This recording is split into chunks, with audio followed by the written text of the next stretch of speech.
Наш гостин во ова емисија на Инфорегион е градоначалникот на општина Прилеп, господинот Илија Јовановски. Се надевам дека за него нема потреба од некој посебен вовед, за разлика од другите емисии, така да во интерес на времето веднаш ќе преминеме на разговор со него. Господин Јовановски, пред се добре дојдовте во ова издание на емисијата Инфорегион, а воедно ова е ваше прво класично интервју кое што го давате за порталот Инфокомпас. Дарко, благодарам, добре ве најдов. Пред се да ви се благодарам за поканата да бидам ваш гостин во денешното ваше студио, да ви честитам за ова нов начин на презентација на вестите, на се она што се случува во нашиот град, информациите што ги давате, и сакам да ви посакам успех и во понатамошниот период и со телевизија. Ви благодариме. Како што кажав, ова е ваше прво интервју. Имаме многу теми за разговор. Дел ќе одговориме сега, дел ќе ни бидете секако драг гостин и во наредни изданија на оваа емисија. Она со што би сакал да го започнеме овој денешен разговор е нормално состојбата со која се соочуваме веќе не само ние, туку и целата планета повеќе од година дена, тоа е пандемијата на вирусот COVID-19. Прилеп се наоѓа во една вистина критична состојба.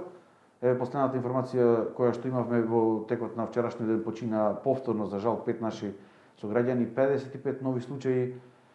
Каква е состојбата во Прилеп во овој момент? Што се случува во Прилепската болница? Затоа што имаме секој ден по 4 до 5 починати наши сограѓани. На нашето прашање лекарите велат дека тоа е во некој републички просек се движи, дека не отскокнуваме како град повеќе со смртноста и дека таа одговара со бројката на ново заразени. Но како што поминува времето, како што секој ден имаме се повеќе и повеќе починати лица, граѓаните со револт го покажуваат прстот во здравствениот систем. Кој е вашето мислење? Добро. Пред се морам да кажам дека се уште Прилеп е во ситуација да е во една незавидна положба, затоа што загрижувачка е ситуацијата и алармантна, морам да кажам, и тоа уште така продолжува како што беше претходниве 2-3 недели, каде што мислам дека Прилеп беше еден од првите градови каде што достигна овој пик на третиот бран, да кажам. Некои го костуваат дури ова не бран, туку цунами. Вистински Прилеп меѓу првите градови каде што имаш најголем број новозаболени, новопримени пациенти и за жал починати. Но што е резултатите тоа?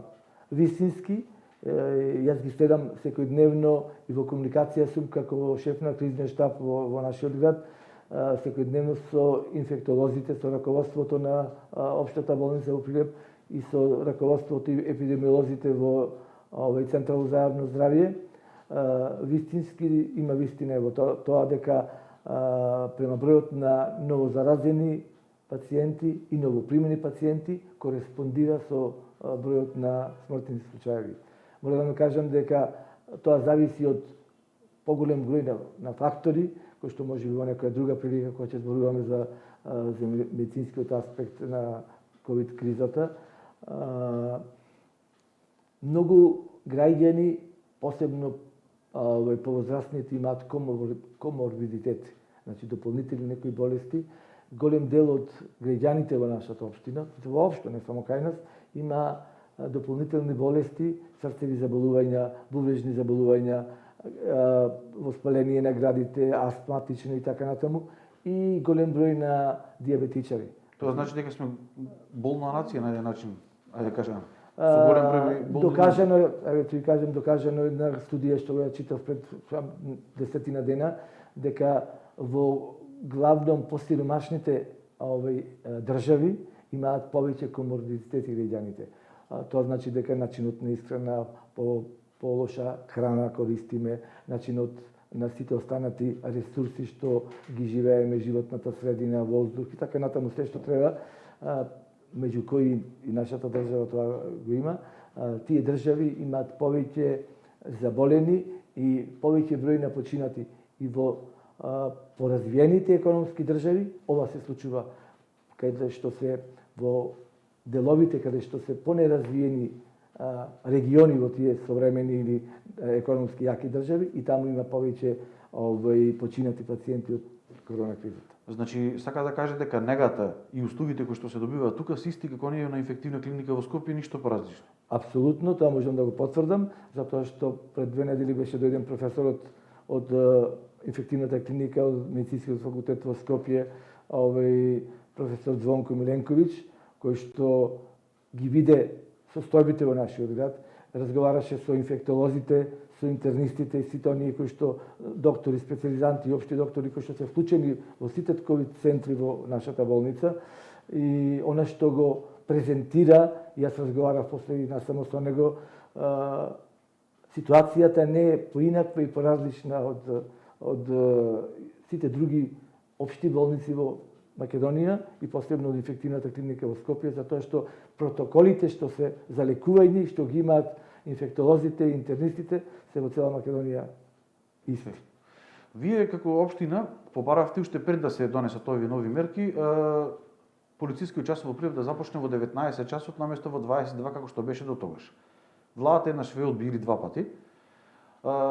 Министерот Филипчев истото го потврди кога се пушташе модуларната болница во Прилеп дека не се потребни нови мерки, дека тие мерки даваат резултати, дека акцентот во моментот на владата е ставен на тоа да секој граѓанин ги добие услугите на здравствениот систем во Македонија, да само 2 дена после таа негова изјава починат, мислам дека 100 луѓе во Македонија, првиот ден 50, потоа 45, се создаде голем притисок во јавноста и револт и кај граѓаните на социјалните мрежи и кај медиумите.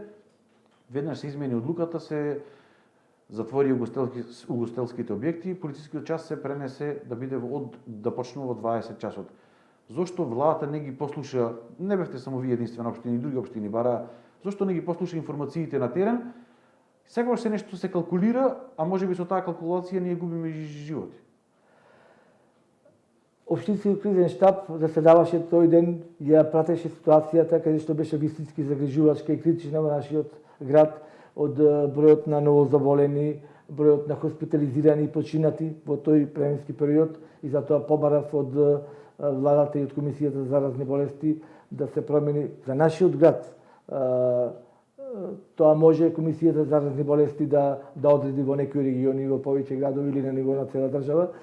Тогаш Комисијата за заразни болести одлучи дека нема потреба, дека тие доволни се мерките што беа кажани дотогаш.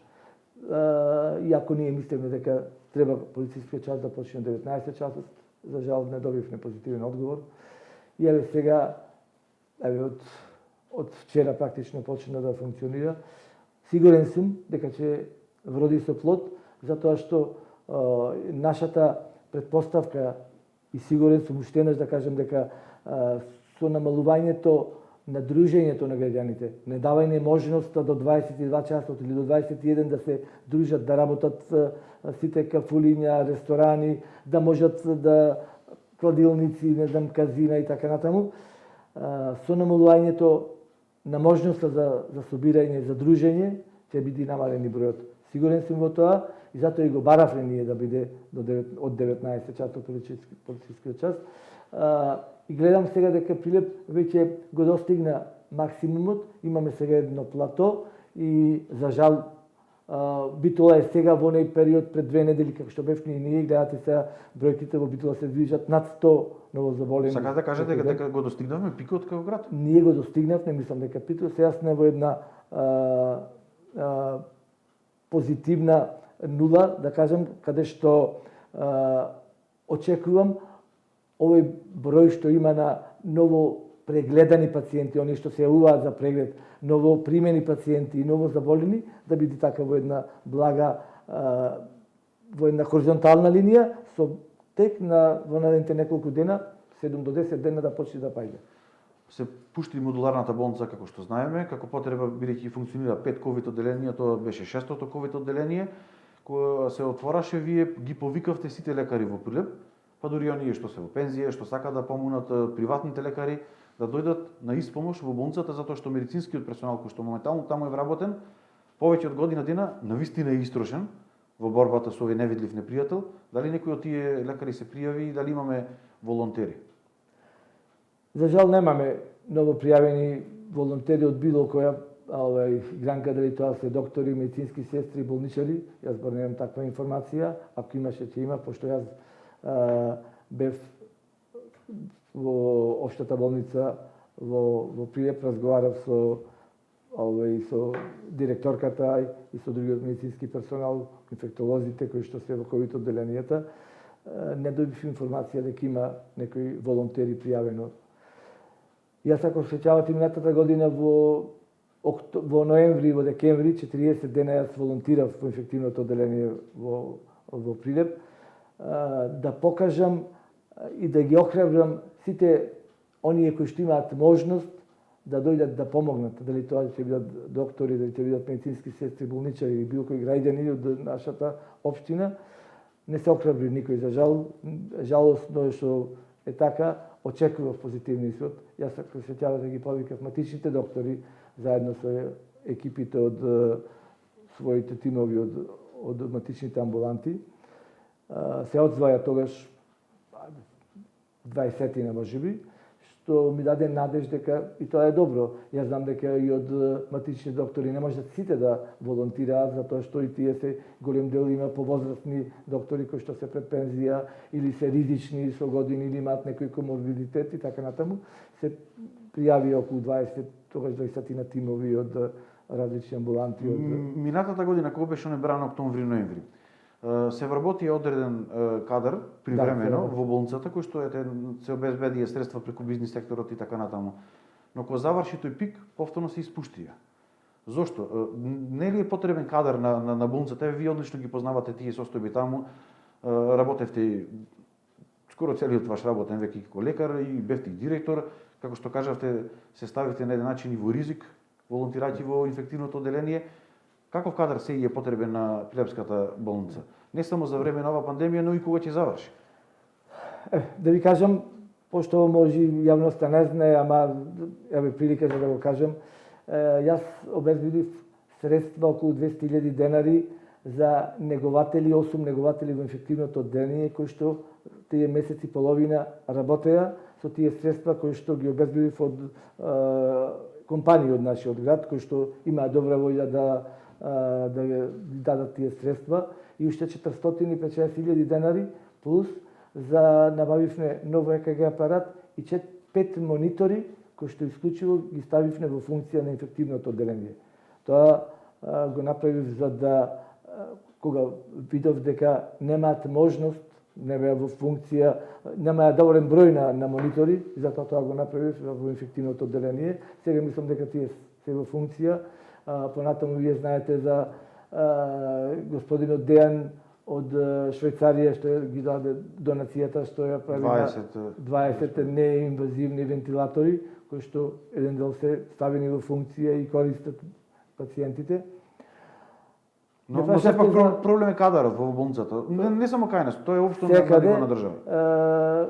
Ние како држава и сега и порано не сме спремни за вакви епидемии. Тоа се покаже дека и современите и економски јаките држави не можеа да одолеат и да издржат нови невидлив непријател кој што го изненади светот, не нас.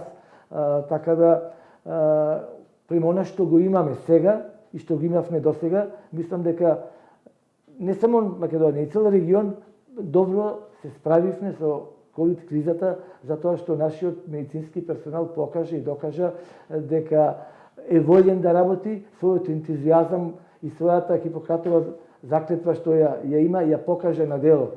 Една година целиот медицински персонал и докторите во цела Македонија, тие се вистински херои на денешницата, на новото време, и јас сакам сега да му честитам уште еднаш на сите во нашата држава, посебно на докторите и сите здравствени работници во Прилеп, општата болница, во матичните амбуланти, во здравствен дом и Центарот за јавно здравје, за мокотрпната работа што ја имаат, и верувам дека и наредниот период, се надевам можеби до крајот на летото или почетокот на есента, ќе спласне овој бран и да кажеме во овој момент дека очекувам дека до тогаш Прилеп ќе има колективен имунитет, доволен број на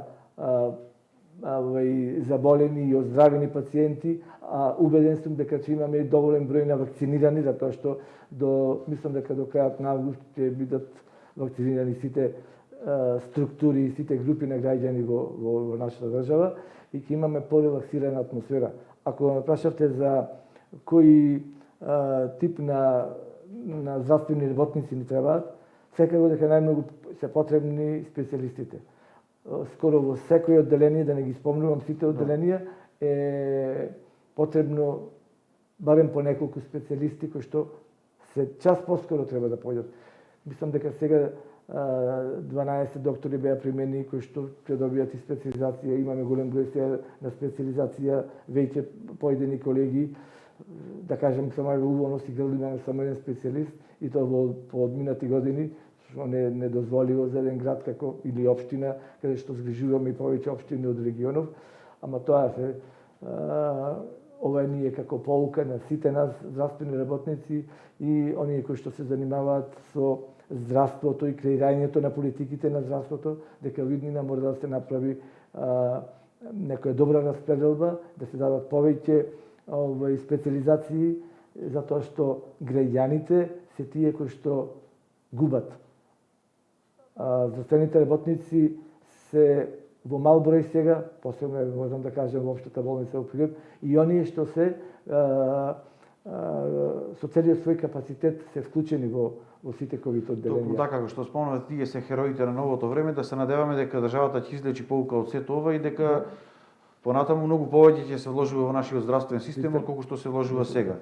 Како што кажав, имаме многу теми за разговор, така да во интерес на времето би сакал да преминеме на некои други теми кои што можеби ги интересираат гледачите, се надевам најмногу, а тука си вашите најголеми конфронтации со опозицијата, тоа се инвестициите во општина Прилеп.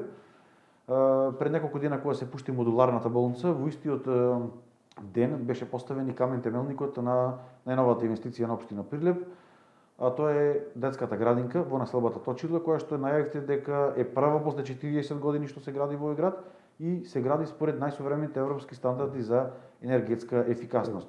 Но некако рокот е мал. Сметате ли дека за 7 месеци ќе имаме клучна рака со 250 деца внатре во неја?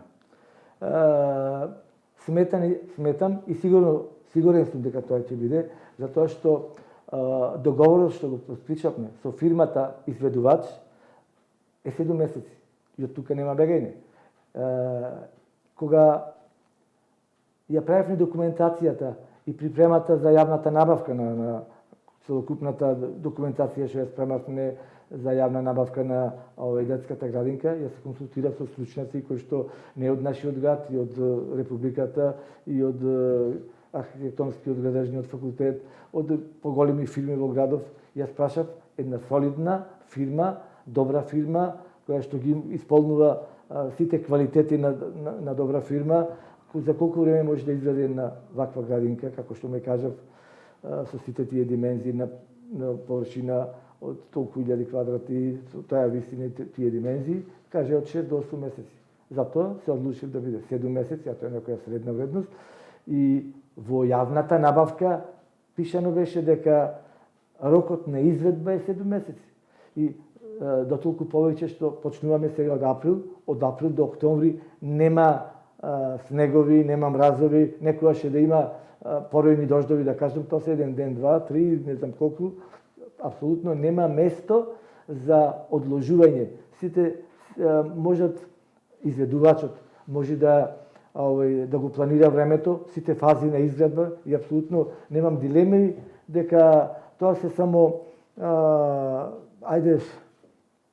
лоши проценки на некого или пак мисли дека нема да се изгради градинката, ова е само како што некои сакаат да кажат, ќе се одложи, само така се прави градоначалникот. Апсолутно. Градинката ќе се изгради, мислам дека до крајот на октомври, како што е по договорот, и сигурен сум дека до крајот на годината ќе префункционира градинката, пошто треба да се уреди во внатрешноста, а тоа ќе го прави Министерството за труд и социјална политика. Градинката се гради со чисто општински пари, така? Апсолутно со чисто општински пари.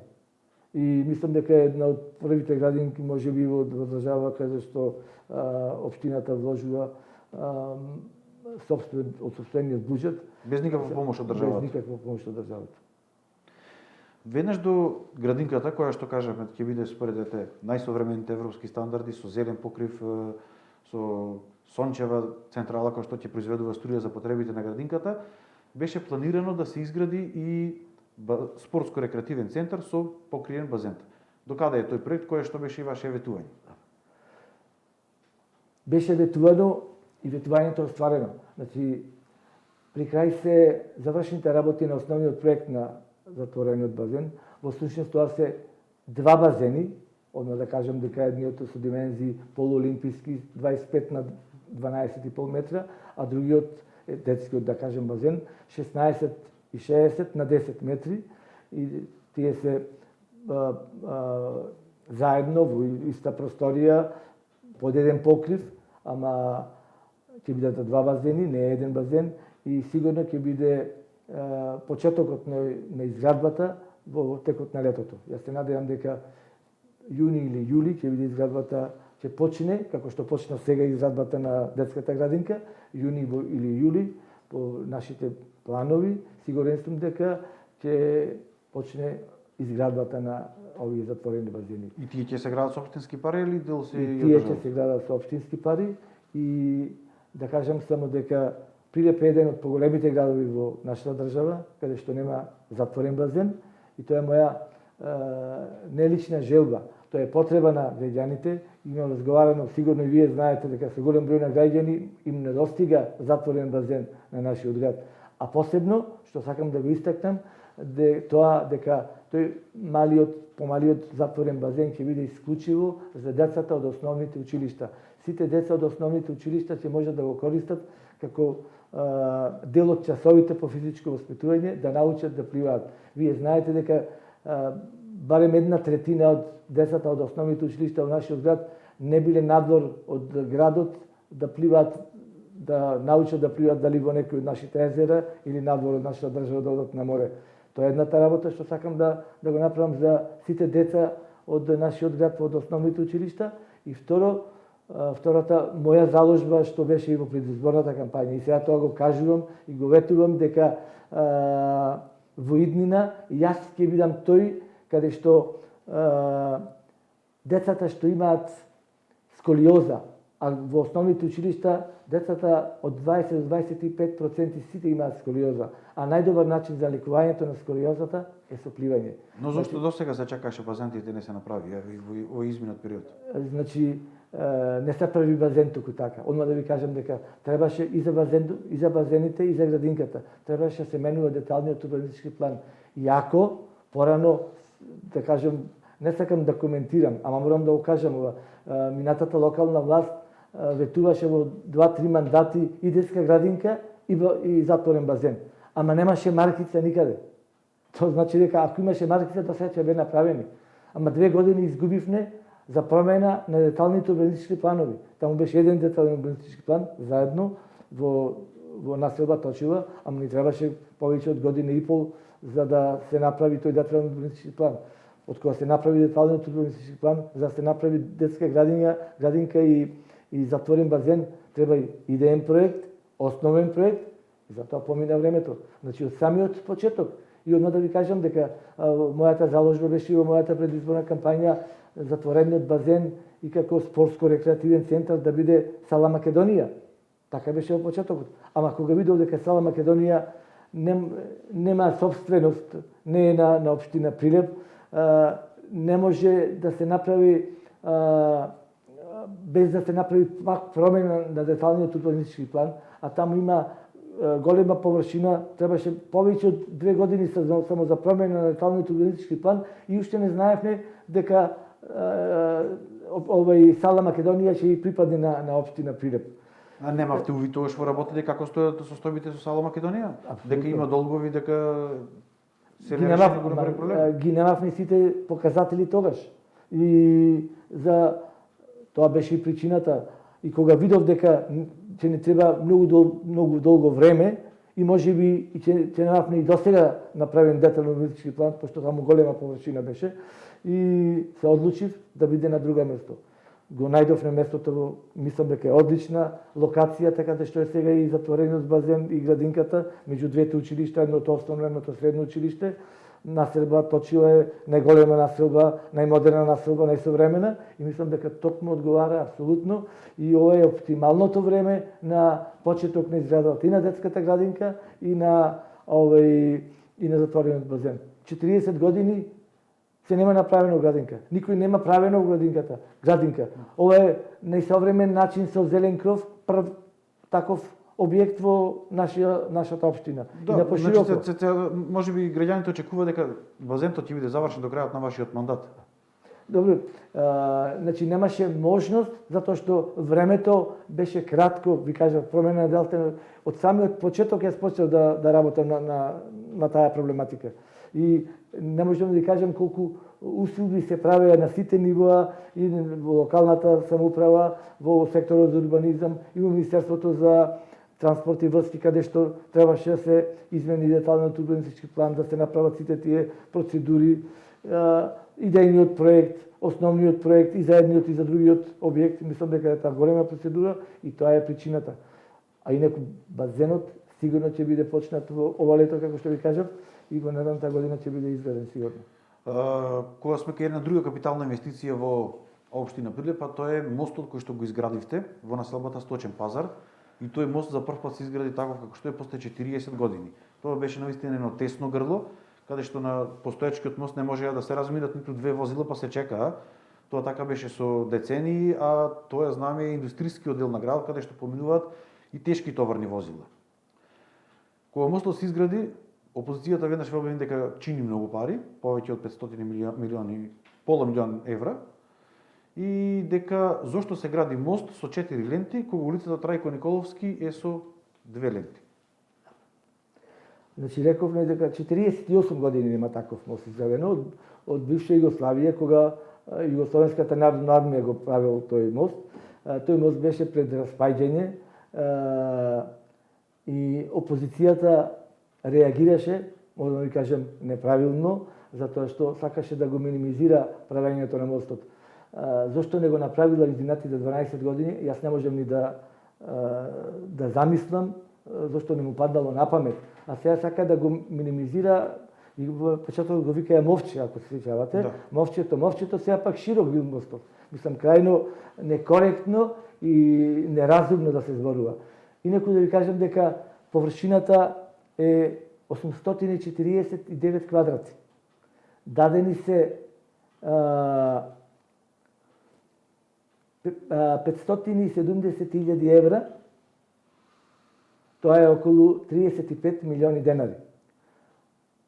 Тоа е нормална цена за правење на толкава квадратура и толкава површина на еден мост. Не сакам да излегувам со бројки јас, затоа стручњаците тоа го прават. Имам во разговор и со надзорот, и со инженерот што го одбра општината за да биде супер надзор, каде што човекот има градено многу мостови, каже дека еден од поевтините мостови, има комплетна документација. Тоа се само непотребни оговарања и минимизирање на тој мост. Апсолутно не е ниту скап, а сега бил дека привика мовча, сега широк. Значи широк е затоа што тој ќе тради на наредните 50 и 100 години сигурно. Направен е така да сигурно улицата Трајко Николовски еден ден ќе се прошири. Има можност да се прошири на 4 ленти Трајко Николовски? Има можност. И сега да ви кажам уште нешто. Улицата Трајко Николовски од сега по 2 недели од прилика ќе почне да се реконструира во целост, значи од мостот кој што е сега до улицата Александар Македонски. Тоа од прилика околу 400 метри е тука негде, ќе се реконструира. И имаше можност да се прави со 4 ленти, ама требаше да се прави друг проект каде што имаме експроприација на земјиште, а за експроприација треба многу време и немаше можност да се направи, че ни требаше уште подолго време. Сега затоа ќе се реконструира само, ама во некоја друга прилика, да речеме ако по 5-10 години, а има можност да се направи тогаш, ќе имаме мост, на треба ние мост да правиме по 10 години пак. Да, исто така и делот од мостот до Леце Котевски, улицата што оди на Витамин. Се прави сега проект за во наредниот период да се прави тој дел. Нема можност затоа што од мостот према Леце Котевски до кафаната Лав, знаете каде, до тука е малку пошироко, а другиот ден е тесен И тука нема можност за уште една, да речеме, лента или проширување на тротоарите. Знаете тоа тесно грло тука, ама сега се прави тој проект, значи од мостот до Леце Котески. Да се прошири? Да се реконструира. Да. Првиот дел да се прошири, а вториот дел знаете дека нема можност према Леце Котески тој дел да се проширува.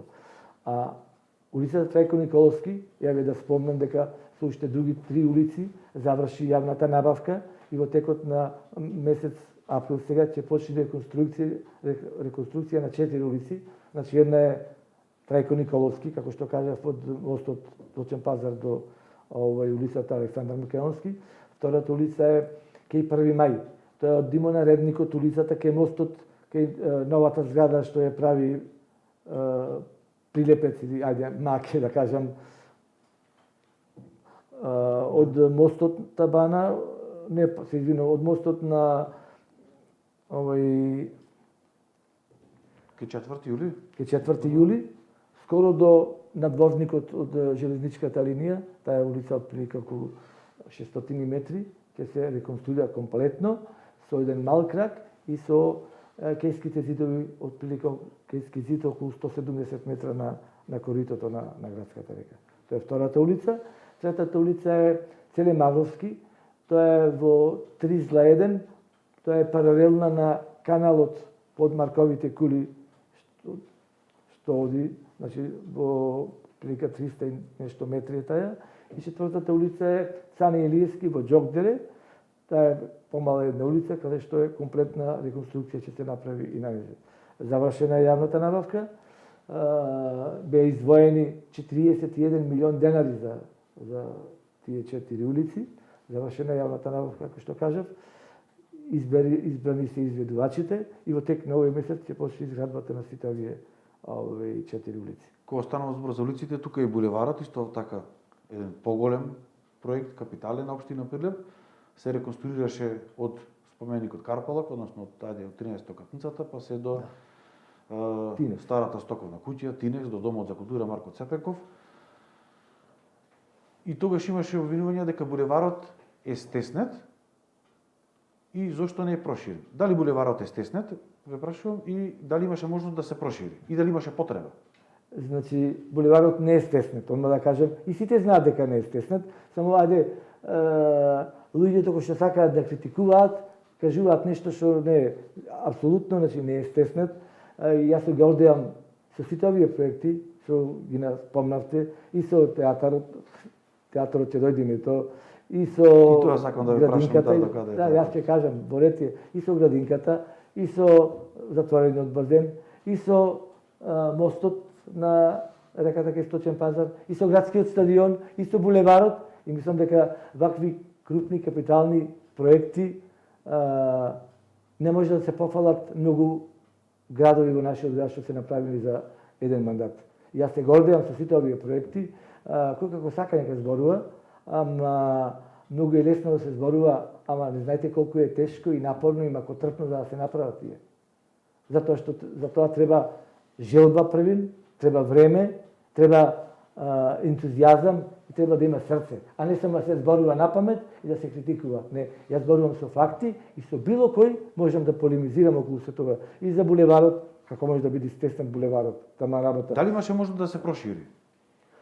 Имаше можност да се прошири, ама тогаш ќе беше потесно за граѓаните, за пешаците. Гледате дека, значи, водевме сметка, има по закон 2 метра од кафичите кај што имаат можност да постават маси. Не може да му ограничиш на никој да се отстранат масите како сите градови во светот. И ваков булевар ретко има во Македонија, а јас знам дека во поголемите европски градови баш онакви се улиците со онакви димензии. Ајде, неќем да давам коментари за во други европски градови каде што онакви се булеварите има со онакви димензии и апсолутно не е никаков проблем. Секогаш можат да се разминат 2 автобуси, не знам, камион помал, пошто не може да се движат големи камиони и што е поентата и целта да нема брзо возење. Се знае колку треба да се вози во центарот на градот и апсолутно нема дилеми дека е тесен. Не е тесен апсолутно. Знаете дека ако се проширеше, тоаш велосипедските патики ќе беа до дрвата, па не можеше да. Значи ова не е измислено, туку така направени се анализи повеќе и секогаш за било каде може да најдеме ние мани и може да најдеме други решенија. Сигурно дека има, ама архитектите кои што го правеа проектот се консултираа и со други лица, не само нашиот град, и апсолутно мислам дека јас се гордеам со булеварот и сигурен сум дека булеварот е направен како што треба и граѓаните заслужуваат да имаат простор, а знаете како беше порано со кафичите, со масите и столиците до булеварот, до самата улица, да, сега се ослободи таа пешачка зона. И апсолутно граѓаните шетаат слободно затоа што нема паркирање на возила. Кога станува збор за булеварот, би сакал тука да ве прашам и за дрворедот, нешто што граѓаните реагираат уште за време и од минатата власт. Цело време липите еднаш годишно се кастрат и се личат како што личат, навистина стигата е грда.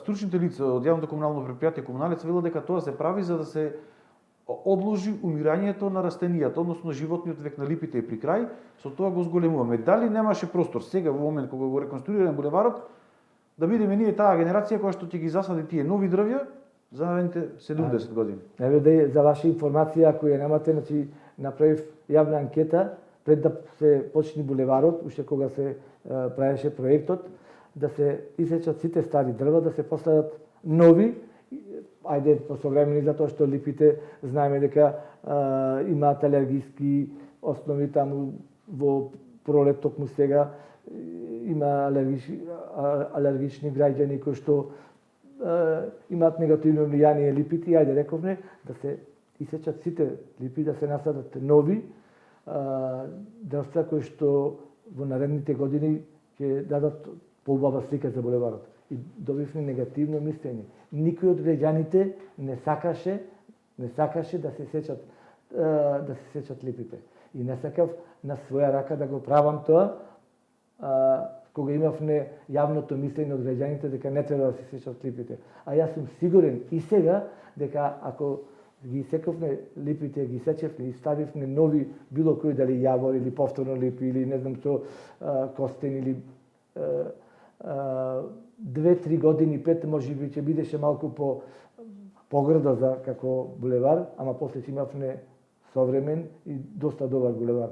Ама јавното мислење не можев да го надминам, да го одминам и од тие причини останаа дрвата. Па во некоја друга прилика во догледно време секогаш тоа може да се направи. Ајде да кажам дека има можност без разлика што се поставени тие гранитни плочки со една поголема реконструкција на тој дел од тротоарот, може да се засат, ама мора тоа да имаме консензус од сите граѓани.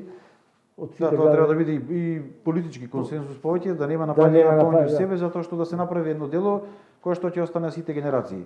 Исто така еден проект за кој што сакам да поразговараме е и набавката на 4 нови автобуси. Чинат 1 милион евра, опозицијата ве обвинуваше може да се набават по 150.000 евра. Дали цената е прескапа или цената беше таа како што беше на пазарот во тоа време? Знаеме автобусите се на метан, но сепак метан станица во Прилеп нема, се тура во Битола гориво. Значи, одма да кажам дека автобусите не се скапи, тоа се обвинување на опозицијата. Јас знам дека имаше и кривични пријави и така натаму. Тоа е само замајување на јавноста и правење политички поени.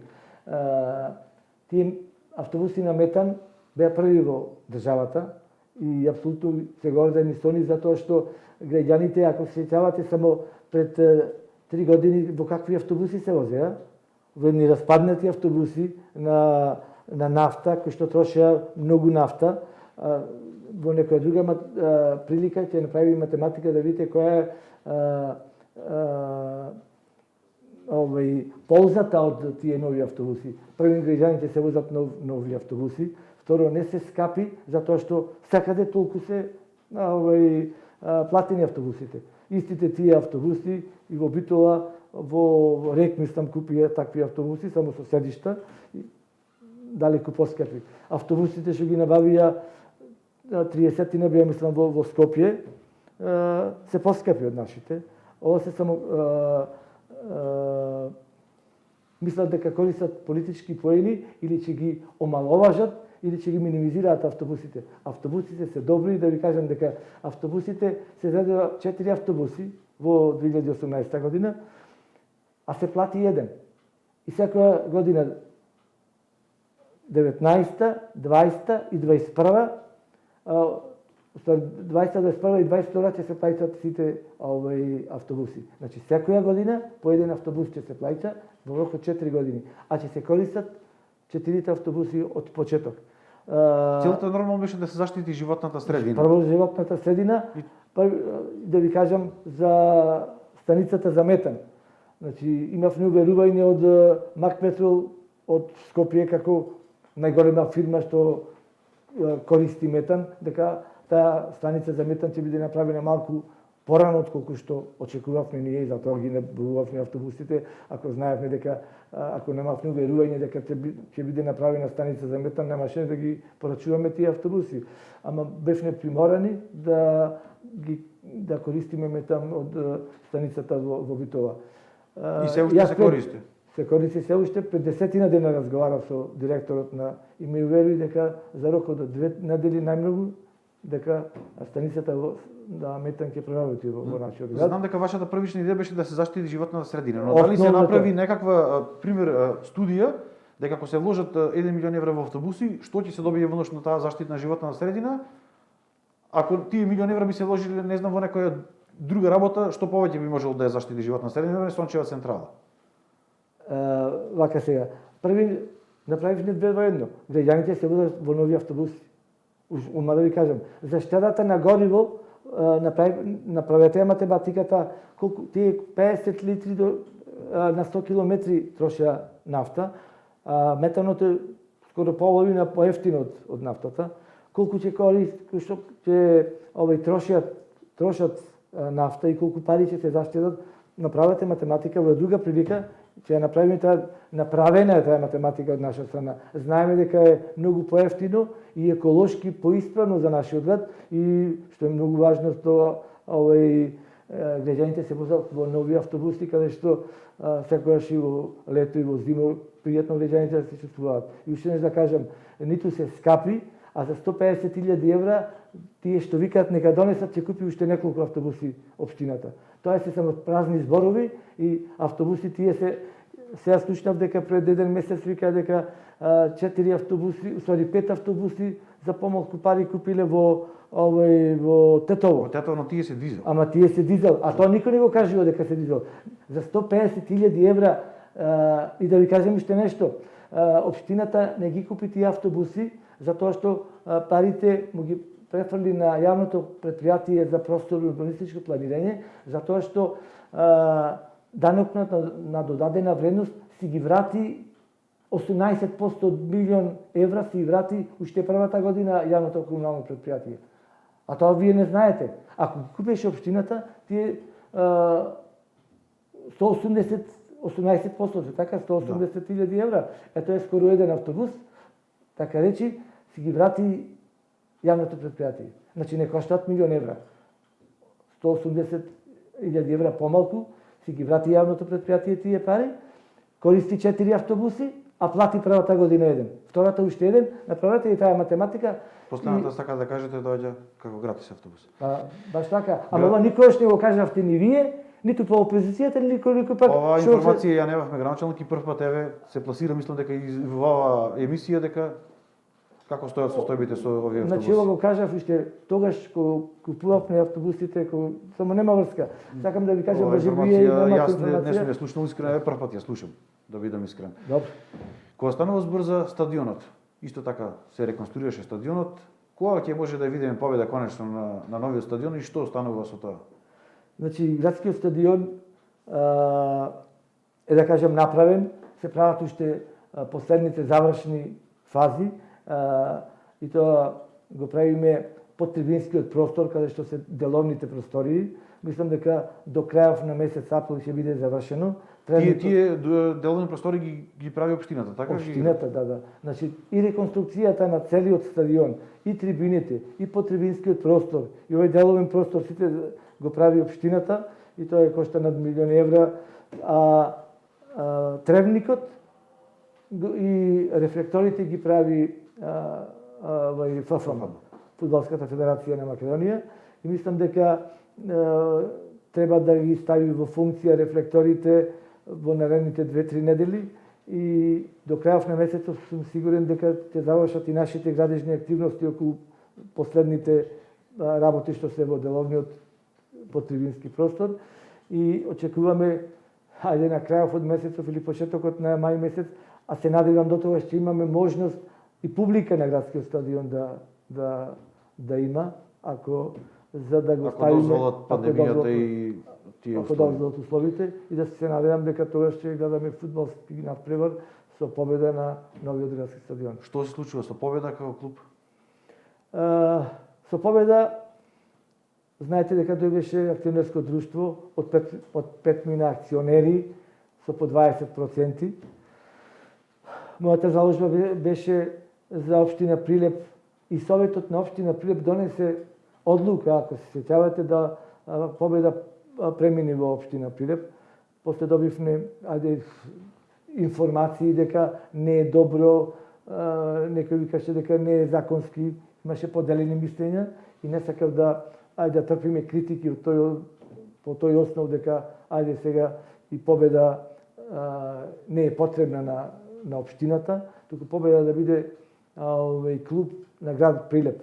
И така во тека таа постапка, значи сите акционери ги предадоа четворица од 5 80% од акциите ги подарија на играчи, тројца играчи на Победа, кои што во овој момент направивме едно координативно тело и нов потписник ќе имаме од утре практично на фудбалскиот клуб Победа, затоа што досегашниот што го имаше овој акционерското друштво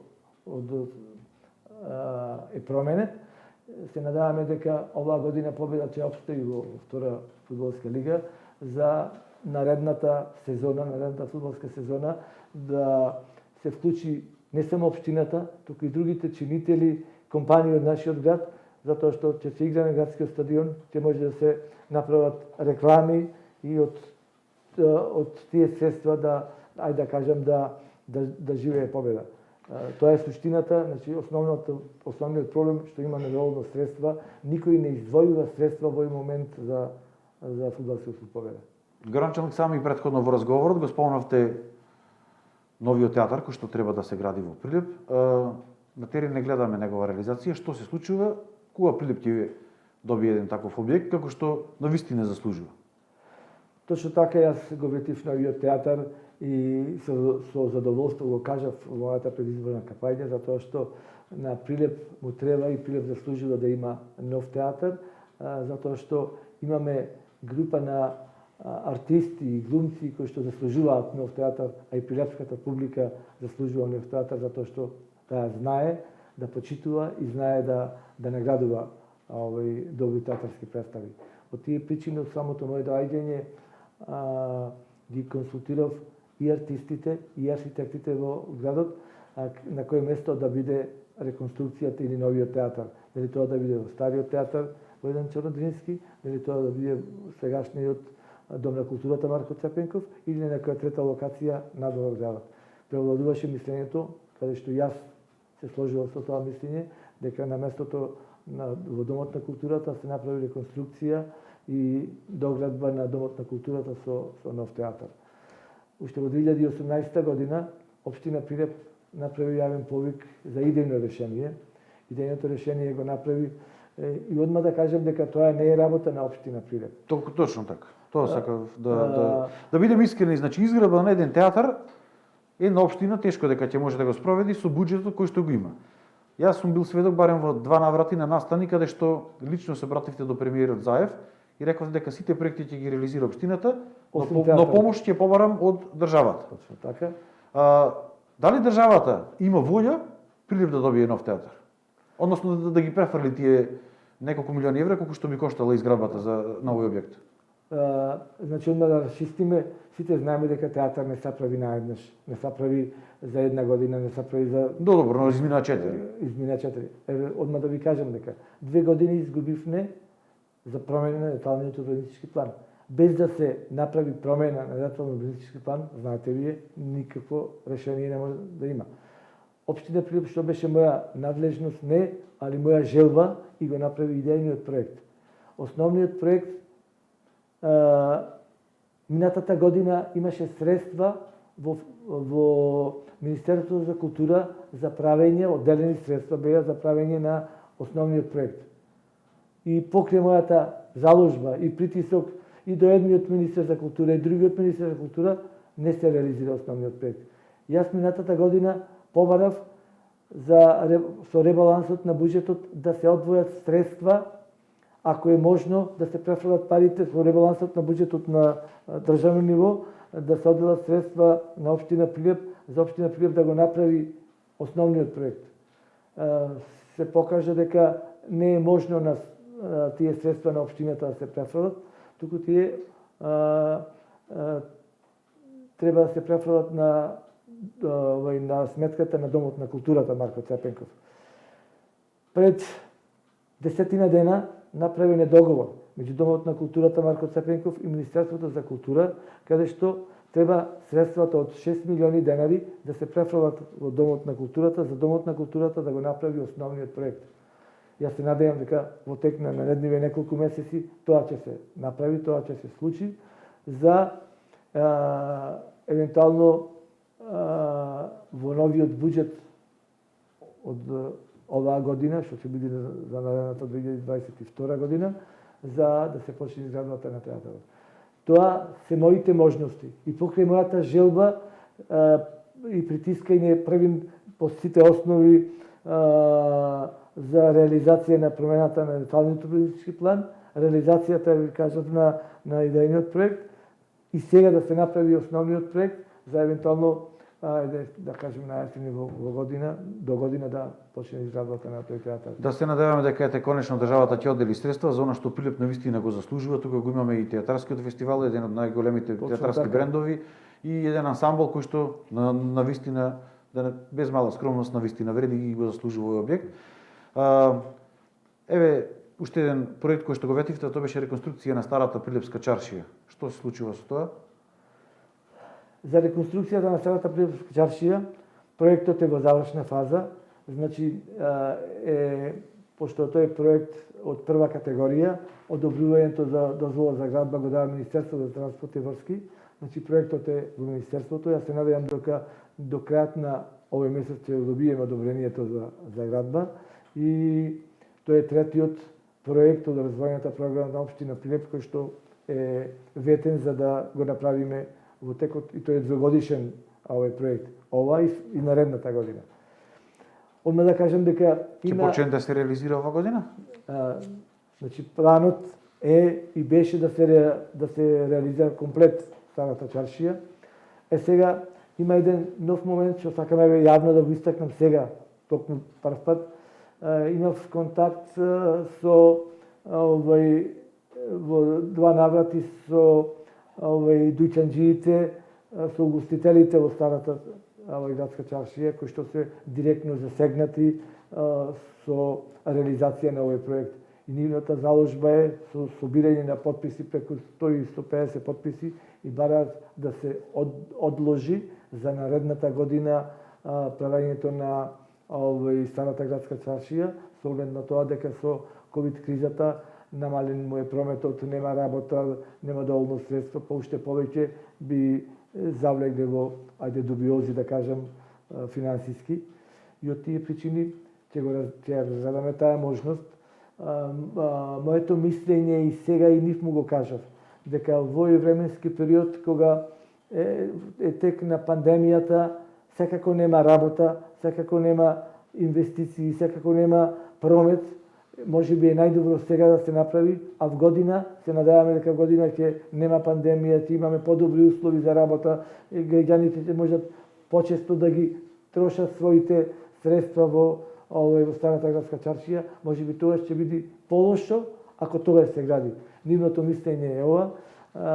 Уште еднаш јас разговарам со сите релевантни фактори од старата чаршија, ви кажав, угостители, и ќе го одбериме она решение кој што ќе мисля дека е за нив најдобро. Јас нема да отстапувам по секоја цена да се гради ако тие не сакаат. Јас исто тоа што ми го предочам уште на сега што ви го кажав вас, дека можеби сега и онака нема работа, не работат сите фирми, граѓаните помалку излегуваат, гледате, имате полицички страсти и така натаму. Нивното мислење е дека во текот на летото ќе има можност барем до некаде да ги покријат трошоците. Така да ќе разговараме уште еднаш, уште една друга прилика, и ова ќе го предочам пред советниците на Советот на општина Прилеп, пошто мора да донесеме ние, Советот мора да донесе одлука, и ќе го избериме решението кој што најмногу одговара за граѓаните. Началник, за крај на ова интервју во интерес на времето, како што кажавме, имаме многу теми, но ќе ги одговориме во ваши наредни гостувања. Би сакал да завршиме со она што е најново, односно субвенциите за клими, инвертори и велосипеди. Имаше огромен интерес на граѓаните. За само 6 дена мислам дека се исполни она предвидена бројка. Да, ова е втора година поред каде што даваме овие субвенции за инвертори, клима инвертори и за велосипеди. Минатата година имавме исто толку за 400 клима инвертори и 200 велосипеди. Мислам дека времетрајањето исто беше 30 дена. За жал не се исполни бројот. Немаше 400 заинтересирани за клима инвертори, имаше 350, и исто така помал број имаше за велосипеди. И од тие причини ние истата сума ја издвоивме колку лани и оваа година, значи 4 милиони денари за клима инвертори и 1 милион денари за велосипеди.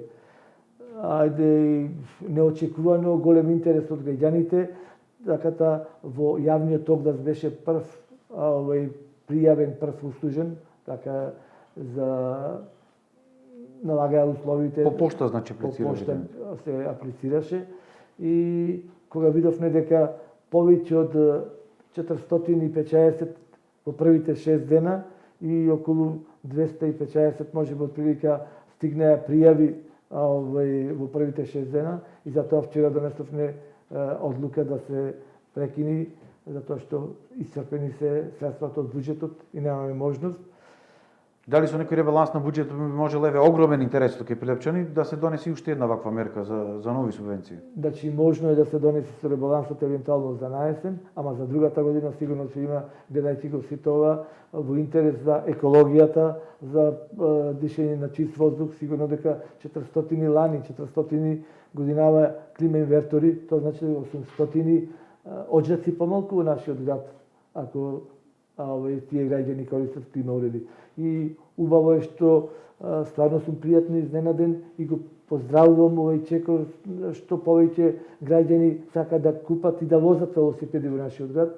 Тоа мене ме радува и тоа е подобро и за граѓаните и за сите нас, затоа што и од еколошки аспект и за физичките активности што треба да ги има граѓаните. Градоначалник, ви благодарам за ова интервју и за овој разговор што навистина отворивме повеќе теми кои што беа актуелни во изминатиот период. Другите теми во вашето наредно гостување во емисијата Инфорегион. Дарко, ви благодарам за ова време што го одвоите за мене. Ви благодарам уште еднаш за коректно однесување на вашето интервју. Уште еднаш да ви честитам за новото студио што ги имате. Ви благодарам. Драги гледачи, тоа беше интервјуто со градоначалникот на општина Прилеп, господин Атилија Јовановски. Се надевам дека овој разговор беше интересен, дека отворивме повеќе актуелни теми. Остануваат секако нормално и други прашања, кои што ќе ги отвориме во некое наредно издание на емисијата Инфорегион. Се гледаме до следното издание.